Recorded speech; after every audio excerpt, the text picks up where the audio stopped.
Coming up on episode 111 of the Creative Writing Podcast, I'm talking about what to do when you feel stuck in your growth.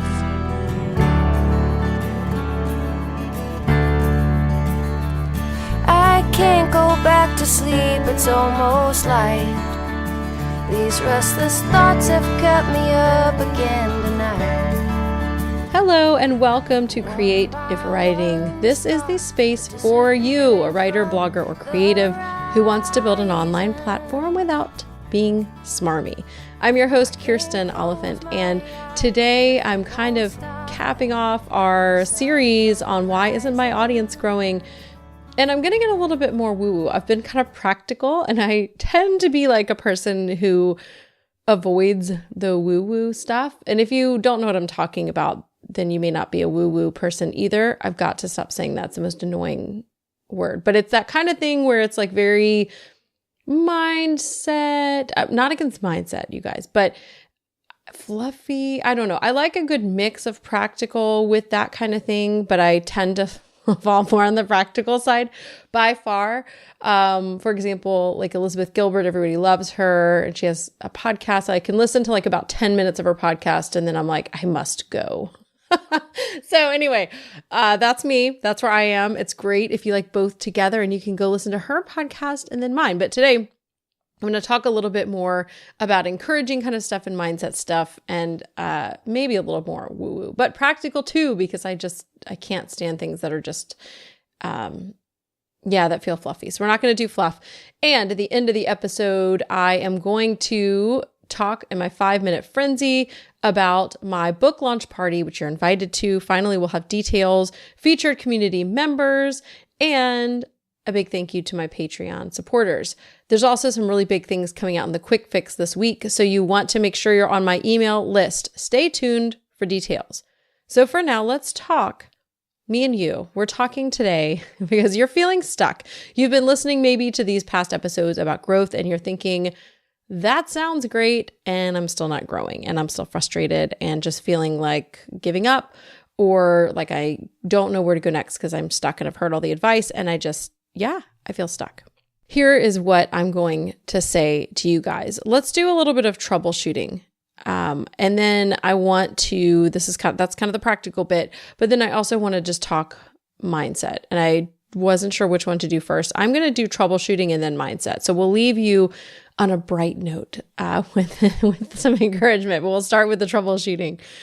So if you haven't listened to the past episodes, you want to, because we talked about why your blog isn't growing and why your social media isn't growing, then tips for growing your social media. And then if you're a writer, we talked about how to sell more books with Chris Syme. I had her come on the show. She is an author and marketer in the last episode 110.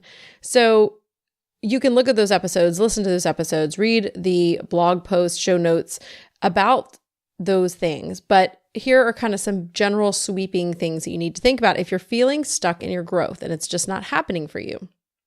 First, are you creating the right content? So here's the thing with this. Okay, this is kind of one of those areas where we have to find that right spot. Okay, because maybe you're like, what do you mean the right content? I'm writing what I want to write. Okay, yes. I feel very strongly that we should all write what we're passionate about writing. Okay, we should create the things we're passionate about creating, but that doesn't mean you're going to get an audience. Okay, I get really frustrated when I hear people giving the advice, do what you love and people will come.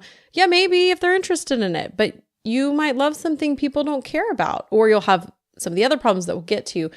But just doing that may or may not be enough. So your content may not be the kind of content that draws an audience, or maybe you have some problems with like your writing or your writing voice or kind of the persona that you have created, like it's rubbing people the wrong way. I'll give you an example. So I am on the leadership team for my local MOPS, which is Mother of Preschoolers, at our church, and I'm in charge of our email, go figure, and also unofficially in charge of helping them find funny videos that we sometimes play. And it's hard because, we meet at a church, so it has to be, and MOPS has like a certain feel to it. So I have to like not censor. I don't censor the videos, not censorship, but there's some that are not appropriate for our group. So I am tailoring the ones that I choose. And the ones I don't choose, I have a couple friends and I'm like, this one's amazing, but we can't show this at Moms. So when I was looking through the videos and trying to find like funny or poignant mom videos, there are a couple different, really big, there's probably more than a couple, big mom YouTube video channels on YouTube. And I found there's one I really love. It's called Story of This Life. And it's funny and lighthearted and cheerful. And it's really great. It's not like sarcastic or hard, even though I'm sarcastic. For parenting, sometimes I can do the sarcasm and sometimes not. And there's another one. I'm not going to say the name partially because I don't remember it, but also because I'm not saying nice things necessarily. But there was another channel where I just didn't jive with the sort of point of view of the videos. And by that, I mean, like sort of the feeling that they left you with, where it was very, I don't know how to say it. Like I would describe it as hard, not edgy necessarily, but not sweet, a little bit too unkind, trying to find the humor in parenting. And, somewhere, just to give an example, another one I love is I Mom So Hard. They're really funny. They're very like sarcastic and they might cuss a little, they drink wine, talk about their kids and how hard it is, but it's very funny. This other channel somehow for me missed the mark where it was like, I feel gross as a parent watching this. And apparently other people don't because there were lots and lots of viewers and subscribers to that channel, but it didn't do it for me. So sometimes the way that we are speaking, that point of view that we come into, the persona that we create does not jive with the people who are reading. And this is something that may be really hard for you to figure out. You may need to get some readers. And I want to encourage you guys, I'm going to actually start a thread today in the Facebook group that we have for creative writing. And so you can go to creativewriting.com/community where we're going to maybe like try to partner up and look at people's sites and give some feedback. So I'm going to try to figure out the logistics of that, but come over to the Facebook group and find the post where we talk about that. And you just sometimes need an outside person to look. And I have one good friend, and sometimes when we're writing harder blog posts, like about hot topic issues, we'll email each other and be like, does this communicate what I want it to communicate without being, rude or without having a tone of voice that's, not the one I want and things like that. So you just sometimes need an outside set of eyes. It may be the topics themselves are not interesting, but it may be just as well that the way you're presenting them is not attractive. So troubleshooting number 1, it may be your content. Number 2, closely related, audience.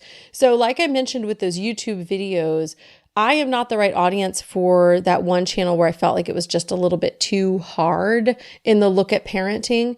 But there are other people who are. So you need to kind of think about, okay, am I saying the right things for the kind of audience that I'm actually trying to build? Am I meeting the needs? Am I speaking to the things they want to speak to? And I'll share an example of something that happened recently. So next month, I'm going to be doing affiliate launches or kind of partnerships to launch my, it's not launching, but to sell my course, Own Your List, all about email. And one of the people that I emailed, I have a lot of blogger contacts, and I emailed someone and she said, your price point, this sounds great, but your price point is way too high for my audience. So my course, without any kind of sales or whatever launch specials, is $297.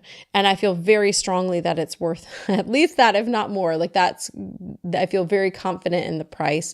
But often during the launches and during these workshops, I'll offer, an amount off of that. But $297, I think yes, that is totally okay price point to have. But I really appreciated that she knew her audience and she knew that that was not a price point that would interest anybody in her audience. And so, it was kind of like it didn't waste my time giving a free training to people who couldn't buy my course, which I very much appreciate. And I've actually turned down a few offers for things where, I've done some affiliate partnerships where nothing's sold. The person did a workshop for you guys and you guys didn't buy. And it may have been the content, but I think sometimes it's the price. Like there are these really expensive courses I've done and different things that I've helped promote, but that's just not where you guys are. So if you know your audience, that really helps. And if you're missing the mark in terms of growth and connecting with your audience, then you may need to sit down and drill down kind of who your audience actually is. Does your content match up with the audience that you want to have? So this is really closely related to that content, because you may be attracting the wrong kind of audience.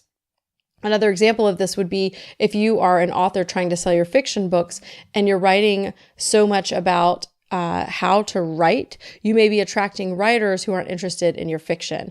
And I've mentioned this several times before, but I did an interview with Joanna Penn. I don't have the interview number, but it's back in the podcast archives. And she talked about that there's only about a 10% crossover between her fiction writing as J.F. Penn, where she's a thriller author, and then the work that she does at the Creative Pen, which is for authors. And there's only 10% crossover. So sometimes you might be creating content that's not for the right audience at all. So you need to think about your content, but also kind of the scope of your audience, who you want your audience to be. And if you're creating the kind of content or hanging out in the right places or doing the right things that are actually going to draw the people you want. So the third thing I want to talk about, the third troubleshooting area, if you're not growing and you feel stuck, is your promos. How are you actually promoting your work? And I am going to share the bad examples of how I have been doing with my promotional and what I'm going to do about it. So one of the things that I just got an email like 2 or 3 days ago that my Tailwind queue is empty. And I was like, oh, I should get on that. I haven't. So Tailwind is my scheduler for Pinterest. And I actually have the Pinterest app on my phone. I have an alarm. It just went off as I'm recording this to remind me daily to go natively pin, like right through the Pinterest app. But for some reason, I forgot my password to Pinterest and I can't log in on my phone. And so the Pinterest app is on there, but I can't log in. So I just haven't been doing it. So I have not been pinning anything to Pinterest in about a week. Not good, you guys, not good. I also just turned off my kind of auto scheduler type things that were pushing out my content because I wasn't happy with how they were doing it or where. And so, or actually, I think what I was not happy with was the fact that I'm never on Twitter anymore. And so I was pushing out content, but actually not going to Twitter ever to talk to people. And so I was like, I'm just not going to be that person who just pushes out content, which means I'm pushing out no content. I am being a bad steward of this. And I do talk about this in an earlier episode. I think in the late 90s, not the years, but in my podcast episode, I talk about creating too much content because you can't promote it well. So if you're not growing, it may be that you're not promoting it well. You're not being a good steward of the great content you have created. And that is me. I feel very strongly that I'm creating great content, but I'm not always promoting it. And one of the things I have been working to do is I actually created a spreadsheet of Facebook groups and their share days, and not every Facebook group, but the ones I feel like are good and actually bring kind of some return where people might come see your content and things like that. So I've been going in and making sure like, okay, today is Thursday. As I'm recording this, who has a share day today in their Facebook group? I need to go over there. I need to share my link and post it in the thread and then share other people's stuff. And my Facebook group for creative writing, our share day is Saturday, just in case you didn't know. And so I just, that's one thing I have been doing, but I have not been setting up something that's auto posting for me. And I have a love-hate relationship with automation, but it's really important. I have probably almost, 150 or so blog posts over at Creative Writing that I could be sharing. I also could be sharing direct links to my actual podcast episode, like on iTunes or through Libsyn, or not just the blog post. Like I have a ton of content. I could share links to the YouTube channel where some people actually listen on YouTube. I have some podcast episodes and there's no video, like it plays a video, but it's just a still image of my podcast artwork. And I've had, some of those have a couple hundred listens / views because people are hitting play, because some people don't listen to podcasts on an app. They don't know where podcasts live. They don't know how to listen to them. And it's easier to listen on YouTube. And so they just press play. And obviously there's nothing to really watch because it's the same thing, but they will do that. And so I could post links to that. So I have a ton of content that I could be pushing out. And I have a whole other blog with like at least 200 posts all about parenting and family and food. I am not pushing that out either. So if you are not growing, part of the reason may be because you are actually not promoting your content. And I think we struggle because we think, still in the back of our minds, especially as creative people, instead of promotion, we think of it as self-promotion and that's like the connotation that we're being self-centered, right? Or I don't want to just be me. And so we just don't do anything. No, we need to promote our content.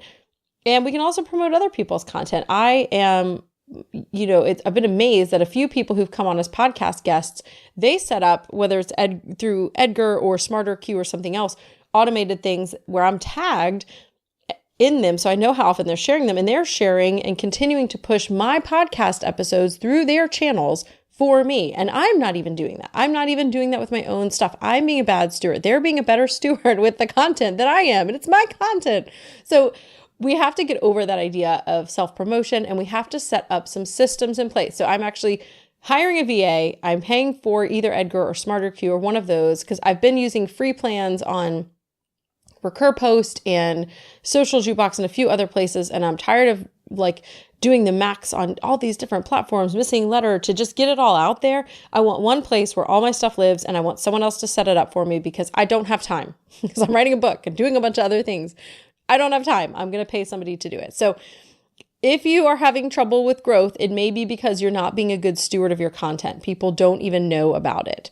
They don't know what you're doing. You need to set up systems in place. You need to be present on those platforms, because that's one of the things I talked about. If you're not growing in social media, it may be because you're doing too much automation. But if you're doing no automation, people aren't finding your blog backlist. If you want to think of it like an author, you have a backlist of content, and you need to be promoting that as well as your new stuff. Okay, so those are some of the main reasons I think that you're not growing. But now I'm going to switch into kind of that encouragement and the mindset. And this is really the fourth thing, is that I think if you're not growing, you may be struggling with your mindset. So here's where we're going to shift into that kind of woo-woo encouragement kind of stuff. I feel like I just want to say this to you guys. It's hard.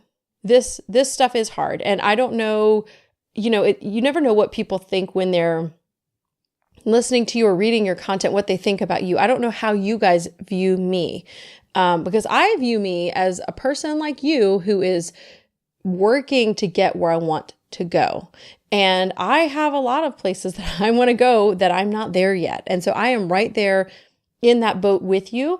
Maybe I'm a few steps ahead of you. Maybe, I have some platforms bigger than you. Maybe I know some of you guys who are in my group and who are on my list and who email me, you guys have way more page views than me, way more followers than me. And you're still listening and learning. Like I know some stuff, you guys, but just to say, it's not all about those numbers. We all, wherever you are with your traffic, with your followers, with all of those goals, and, maybe your goal is to be a speaker. That's one of the things I want to keep on doing, is speaking at events, right? So wherever it is that you're trying to go, we never really arrive. Or if you arrive, then you just move up to the next goal, right?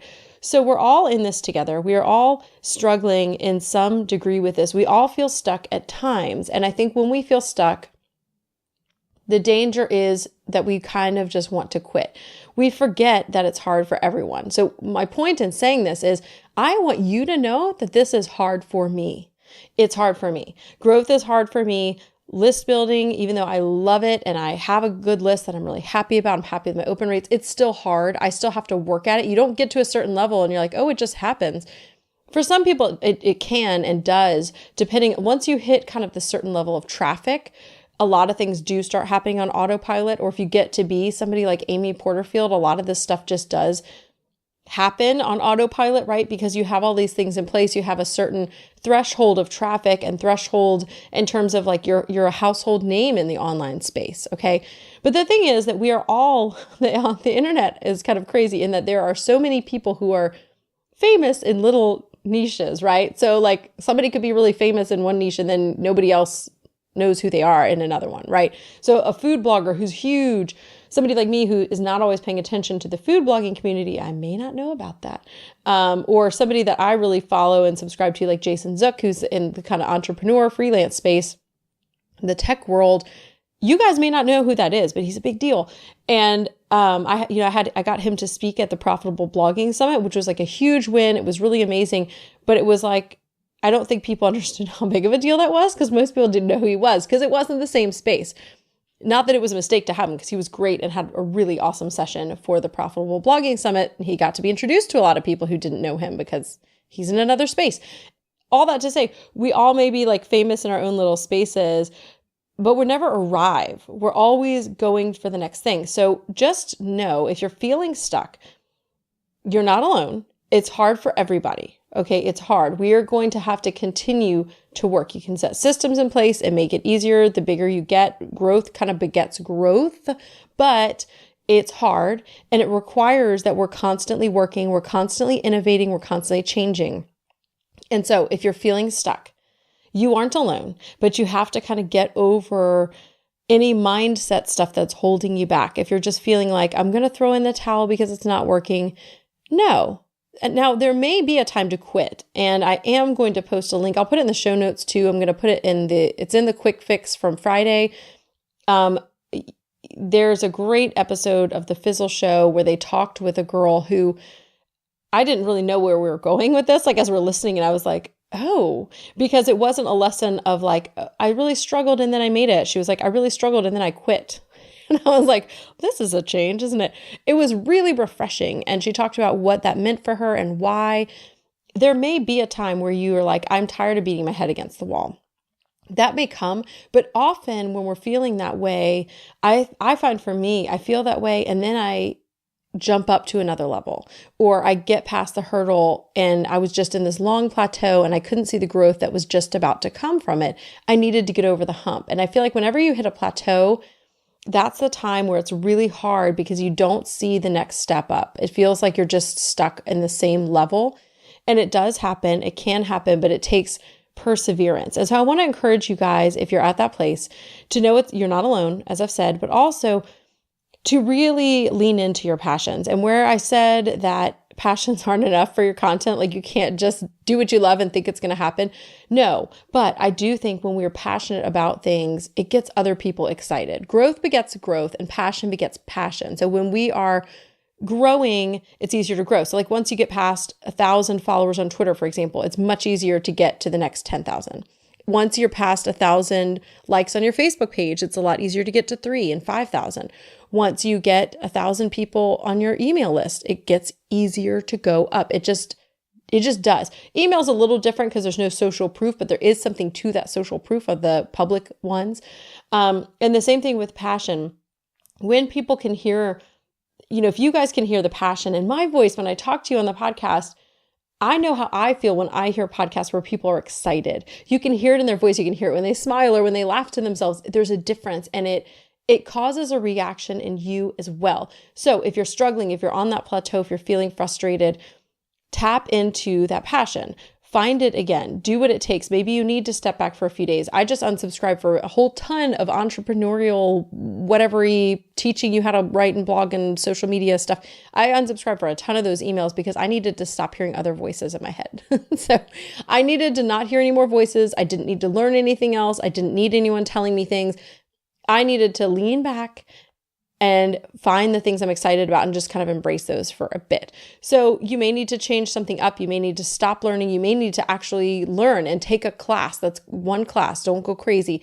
That is going to help you. And there's a ton of resources. As I move into the 5-minute frenzy of like giving you links and information and calls to action, and celebrating my patrons, I want to tell you that October is a huge month for online training stuff. And so there's the Genius Bloggers Toolkit is releasing, and they're doing, which is through Ultimate Bundles, and one of my books is in that bundle, but they're doing free webinars for like a week or a couple weeks, featuring great people like Crystal Payne from Money Saving Mom and Amy Lynn Andrews.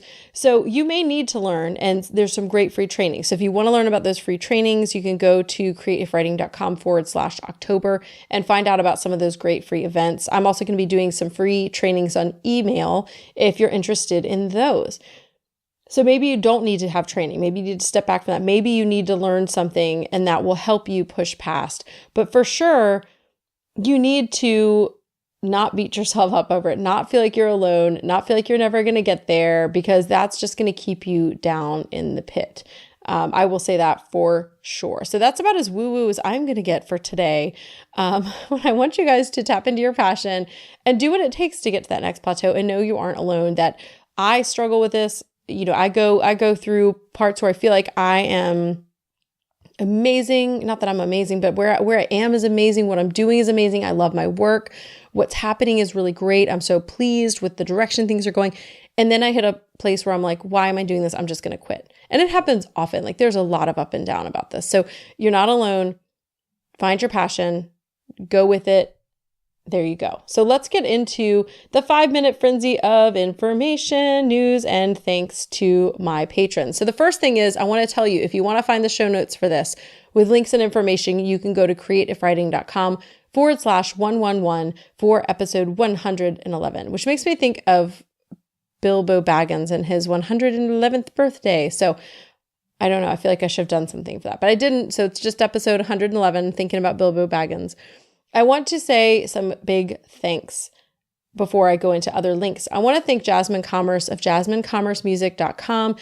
She is amazing. She does the music and the intro and outro for the show. It's her original music. She's an indie artist. And if you want to get more of her tunes because you can't stop hearing her songs in your head, because I can't, you can go to creativewriting.com/music. I made a quick link so you can go right there and it'll take you to her site where you can purchase some of her music and support an independent artist. I also want to share the featured patron of today, and that is Kate Johnston. And Kate is an author and a story coach. She helps writers kick their writing dreams into reality through inspiration, hard work, and a little bit of ferocity. I don't really know how you say that word. I think it's ferocity, but it's one of those words where it's like ferocious, but then you say ferocious, frosty. Okay. A little side note. Kate knew she wanted to be a professional writer when she was 8 and wrote a story about a good wolf. And Kate, you and I have that in common because I actually have a book. Maybe I'll put a picture in the show notes for this episode. One of my first books was called A Wolf in Dog's Clothing, and I won like a Young Authors Award for that. So I'll put a picture in that. It was a picture book. And I think I was about 8. So Kate and I have that in common. You can find more from her if you go to Kate Johnston. It's not Johnson, it's johnstonauthor.com. And she has a really great book called Writer Uninterrupted. It's a handbook for the emerging writer. So thank you, Kate, for being a supporter. And if you would like to be a supporter and hear your name on the show, as well as get other really cool benefits, you can go to creativewriting.com/Patreon to become a patron of the show. And for as little as $4 a month, you can support the show. Here is a list of thank yous to my wonderful patrons. Thank you to Jocelyn Brown, Susie Oakley, Stephanie Nickel, Mary Dennis, Ruthie Kerwan, Pamela Hill, Marianne West, Tanya Goya, Elizabeth Edwards, Jenny Kokas, Matt Brady, Mira Kothend, Roland Denzel, Christine Griffin, Andy Cumbo Floyd, Tisha Messing, Christine Goodner, Sarah Kennedy, Sally Olson, Jenna Taylor, Chris Loomis, Cheryl Russell, Jenna Taylor. Oops, I think I backed up. And a few of you may have heard your names twice there. I can't read spreadsheets. David Snyder, Nicole Lee, Katie Andrasky, Marie Osborne, Kelly Grant, and my wonderful community manager, Matthew McCarrick. So thank you all, my patrons. And if you would like to join again and support the show, you can go to creativewriting.com/Patreon. If you are not getting my weekly emails, you must. They are a must. I just did a huge list clean. And so I deleted like 1,300 people from my list who were cold. I like to keep my list hot. So you can go to creativewriting.com/quick fix.